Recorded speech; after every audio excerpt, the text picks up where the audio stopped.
Hi ಸ್ನೇಹಿತರೆ, ನಮಸ್ಕಾರ. Welcome to my YouTube channel. Gutka ಪ್ರಿಯರಿಗೆ ಬಿಗ್ ಶಾಕ್ ಅನ್ನೇ ಕೊಟ್ಟಿರುವಂತದ್ದು ರಾಜ್ಯ ಸರ್ಕಾರ. ಕರ್ನಾಟಕದಲ್ಲಿ 1 ವರ್ಷದವರೆಗೆ ಪಾನ್ ಮಸಾಲ, ತಂಬಾಕು ಪದಾರ್ಥಗಳ ಮಾರಾಟವನ್ನು ಸಂಪೂರ್ಣವಾಗಿ ಬಂದ್ ಮಾಡಲಾಗಿದೆ. ಇನ್ನು ಸಾರ್ವಜನಿಕ ಆರೋಗ್ಯ ಮತ್ತು ಆಹಾರ ಸುರಕ್ಷತಾ ಹಿತದೃಷ್ಟಿಗಳಿಂದ ಕರ್ನಾಟಕ ಸರ್ಕಾರ ರಾಜ್ಯಾದ್ಯಂತ ಮಹತ್ವದ ಆದೇಶವನ್ನು ಕೊಟ್ಟಿರುವಂತದ್ದು.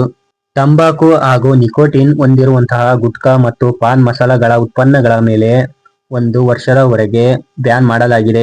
ಕರ್ನಾಟಕ ರಾಜ್ಯದಲ್ಲಿ ಔಷಧ ಆಡಳಿತ ಆಹಾರ ಸುರಕ್ಷತಾ ಇಲಾಖೆಯ ಆಯುಕ್ತರಾದಂತಹ ಕೆ. ಶ್ರೀನಿವಾಸ್ ಅವರು ಈ ಅಧಿಕೃತ ಅಧಿಸೂಚನೆಯನ್ನು ಕೊಟ್ಟಿರುವಂತದ್ದು.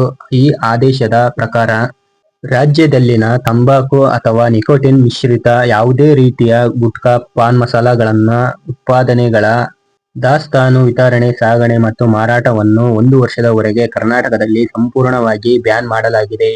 ಇನ್ನು ಗ್ರಾಹಕರಿಗೆ ಸುಲಭವಾಗಿ ಬೆರೆಸಿ ಬಳಸುವಂತಹ ಪ್ರತ್ಯೇಕವಾದ ಪ್ಯಾಕ್ ಮಾಡಿ ಮಾರಾಟ ಮಾಡುವಂತಹ ಪಾನ್ ಮಸಾಲ ಮತ್ತು ತಂಬಾಕು ಸ್ಯಾಚೆಟ್ಗಳಿಗೂ ಕೂಡ ಈ ಒಂದು ನಿಷೇಧ ಅನ್ವಯಿಸುತ್ತದೆ.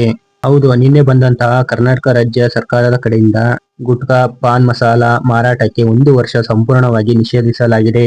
ಸಾರ್ವಜನಿಕರ ಆರೋಗ್ಯವನ್ನು ಗಮನದಲ್ಲಿಟ್ಟುಕೊಂಡು ಕರ್ನಾಟಕದ ಸರ್ಕಾರವು ರಾಜ್ಯಾದ್ಯಂತ ಗುಟ್ಕಾ, ಪಾನ್ ಮಸಾಲ ಹಾಗೂ ತಂಬಾಕು ಅಥವಾ ನಿಕೋಟಿನ್ ಹೊಂದಿರುವಂತಹ ಉತ್ಪನ್ನಗಳ ತಯಾರಿಕೆ, ಸಂಗ್ರಹಣೆ, ವಿತರಣೆ ಹಾಗೂ ಮಾರಾಟವನ್ನು ಸಂಪೂರ್ಣವಾಗಿ ನಿಷೇಧಿಸಲಾಗಿದೆ. 1 ವರ್ಷದವರೆಗೆ ಬ್ಯಾನ್ ಮಾಡಲಾಗಿದೆ ಕರ್ನಾಟಕ ರಾಜ್ಯದಲ್ಲಿ.